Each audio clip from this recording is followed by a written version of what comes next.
Atau dua aja lah. Atau satu. Seperti satu aja ya. Dua. Perwakilan siapa? Terkait dengan situs budaya dan sejarah. Silakan.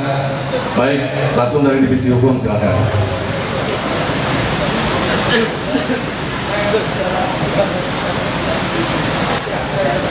Persiapkan satu lagi ya. Assalamualaikum warahmatullahi wabarakatuh. Pak, mohon izin Pak.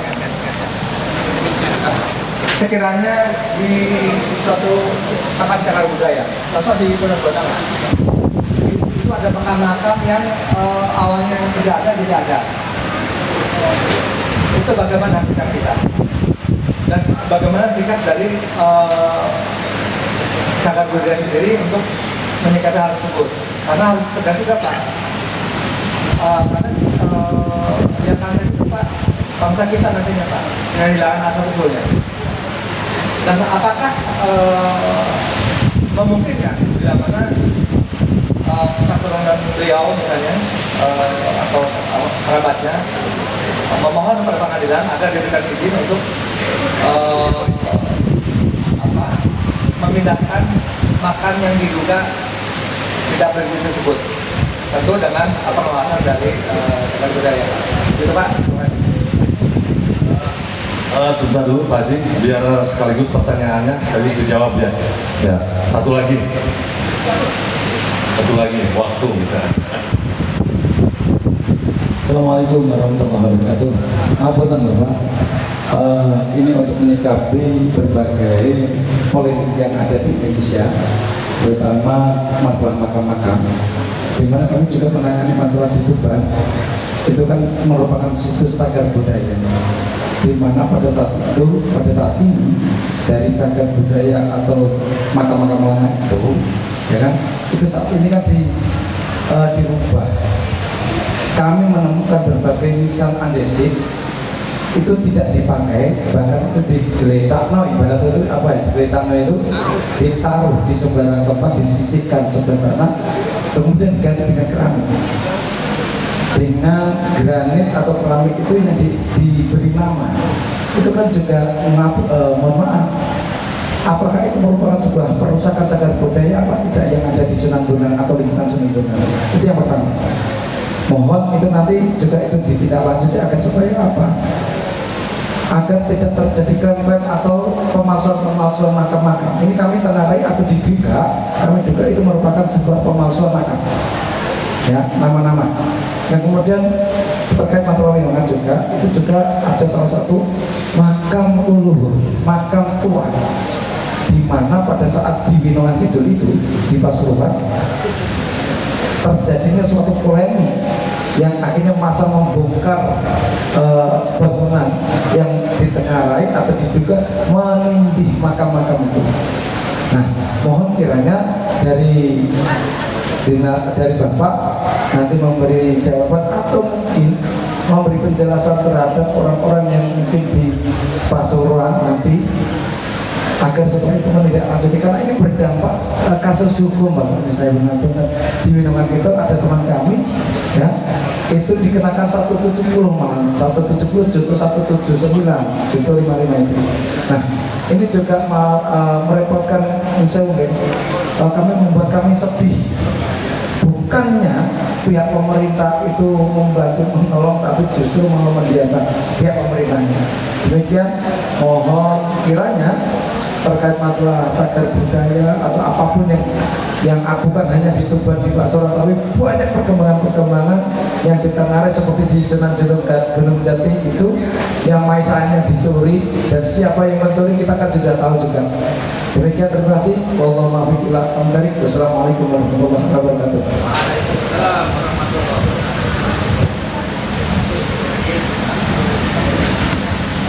Mic-nya, soundback, mic-nya.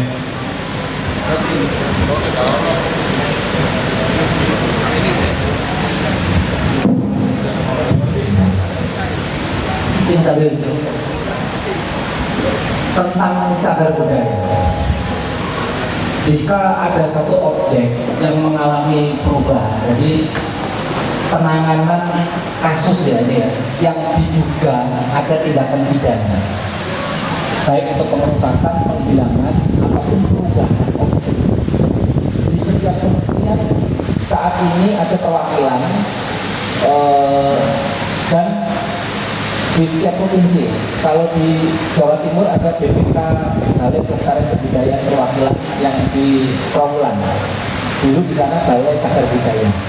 Tapi sekarang menjadi Balai Pelestarian Kebudayaan yang menangani dua objek warisan budaya sekaligus, termasuk juga cagar budaya, warisan budaya benda, dan warisan budaya benda. Data mengenai, saya yakin bahwa teman-teman dari Kementerian Kebudayaan sebelumnya, dari Kemendikbudristek atau dari Balai Arkeologi di wilayah setempat mungkin sudah melakukan pendataan yang tercatat di dalam kementerian. Tentu objek itu konsultasikan lebih dulu dengan perwakilan kementerian, kemudian dengan informasi yang diberikan oleh teman-teman itu secara tertulis bahwa diduga ada struktur yang dirubah misalkan. Nah itu kemudian dikonsultasikan.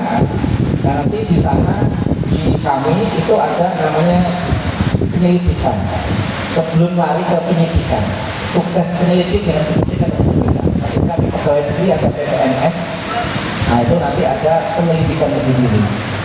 Apakah bahwa objek ini sudah ditetapkan sebagai cagar budaya atau sudah statusnya masih objek diduga, tetapi undang-undang mengaturnya bahwa perlakuannya sama.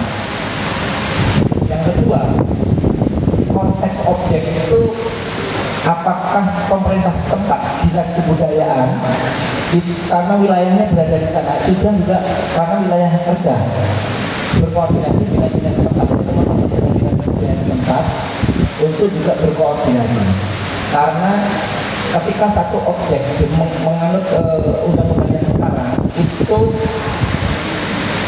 penetapan sebagai cagar budayanya tahapannya dari bupati dulu atau dari wali kota.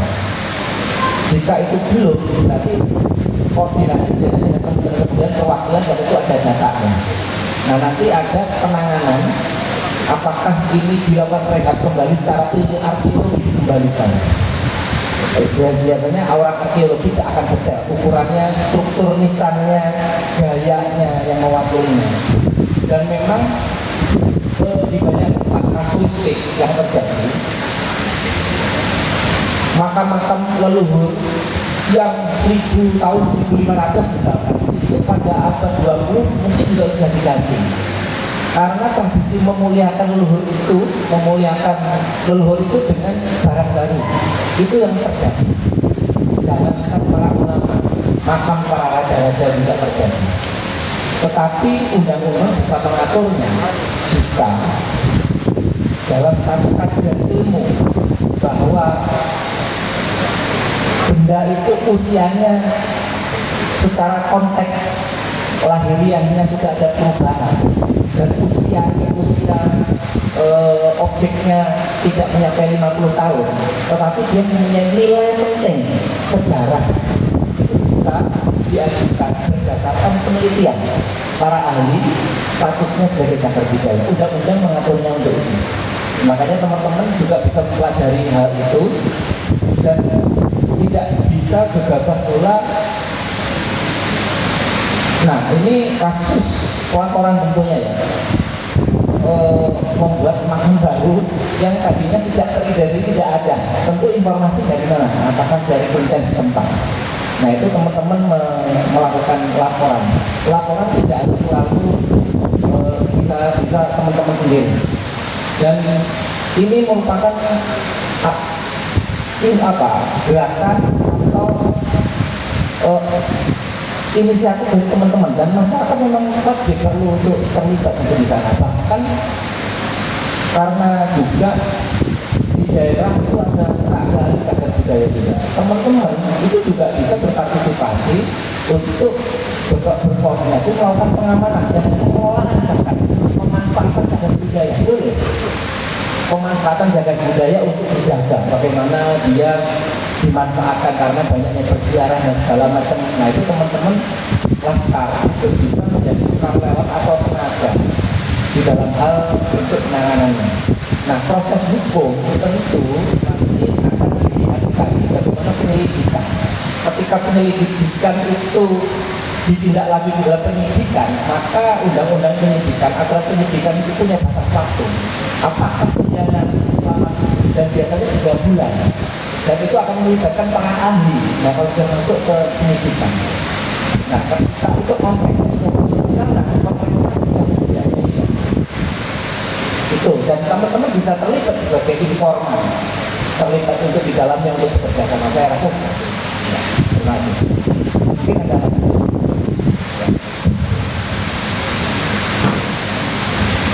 Alhamdulillah, bismillahirrahmanirrahim. Assalamualaikum warahmatullahi wabarakatuh. Terima kasih waktunya. Ini adalah momen yang luar biasa. Kami beranggapan bahwa kami meyakini bahwa sebuah organisasi yang ada di sini, PWI di sini, tidak akan pernah mewariskan sejarah palsu untuk anak cucu kita ke depan. Itu yang paling penting. Seperti itu. Kemudian karena cagar budaya ini adalah diatur oleh Undang-Undang 2011 yang kemudian diperkuat oleh Peraturan Pemerintah Nomor 1 Tahun 2022, ini sangat perlu untuk melakukan kolaborasi. Karena kami PWI juga intent terkait masalah pembahasan sejarah.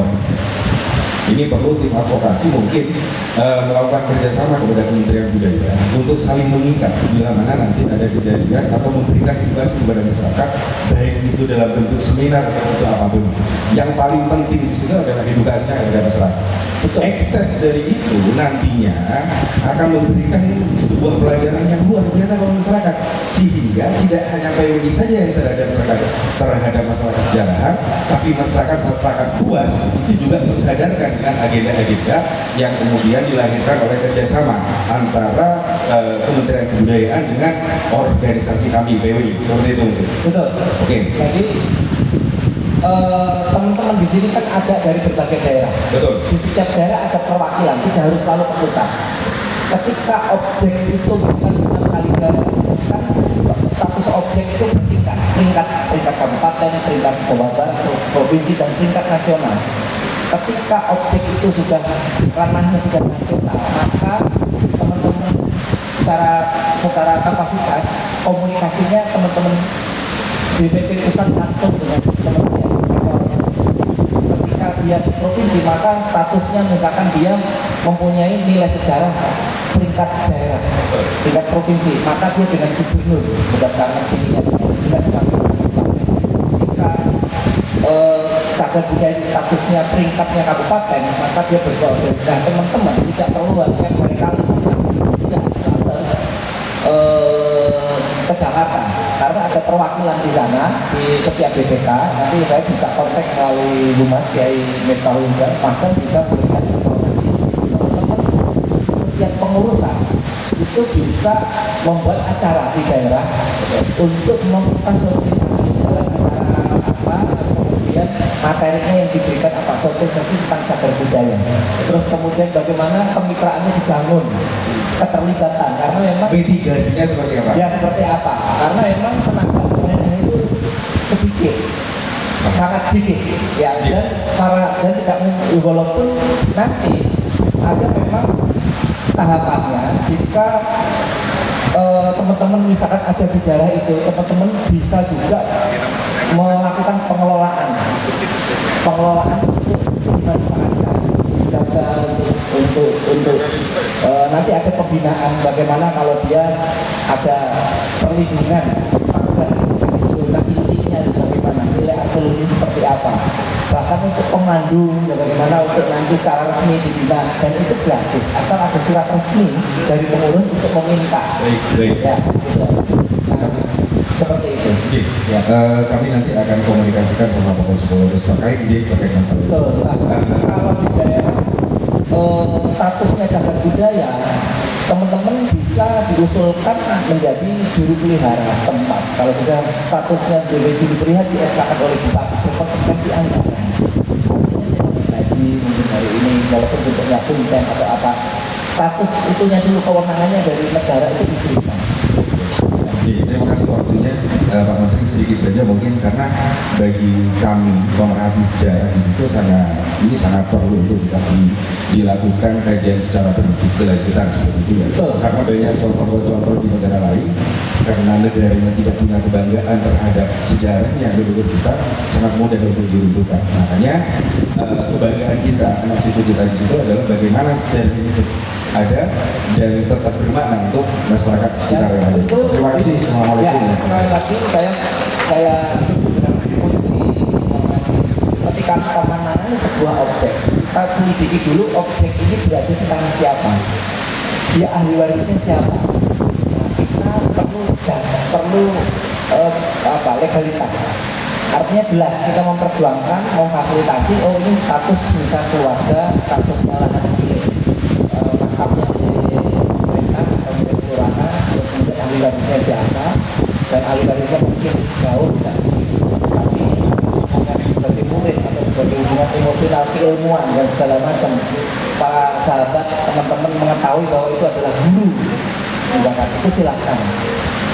Ya saya rasa seperti itu ya. Jadi objeknya itu status lahan, ketika itu nanti kalau tanah masuk pribadi atau wakaf dari keluarga, ya tentu ada penerima wakafnya yang punya hak yang sudah diunitkan. Nah tentu status tanahnya ketika nanti mau dibangun cukup itu juga nggak semudah langsung main harus ada pemberitahuan dan ada secara boleh.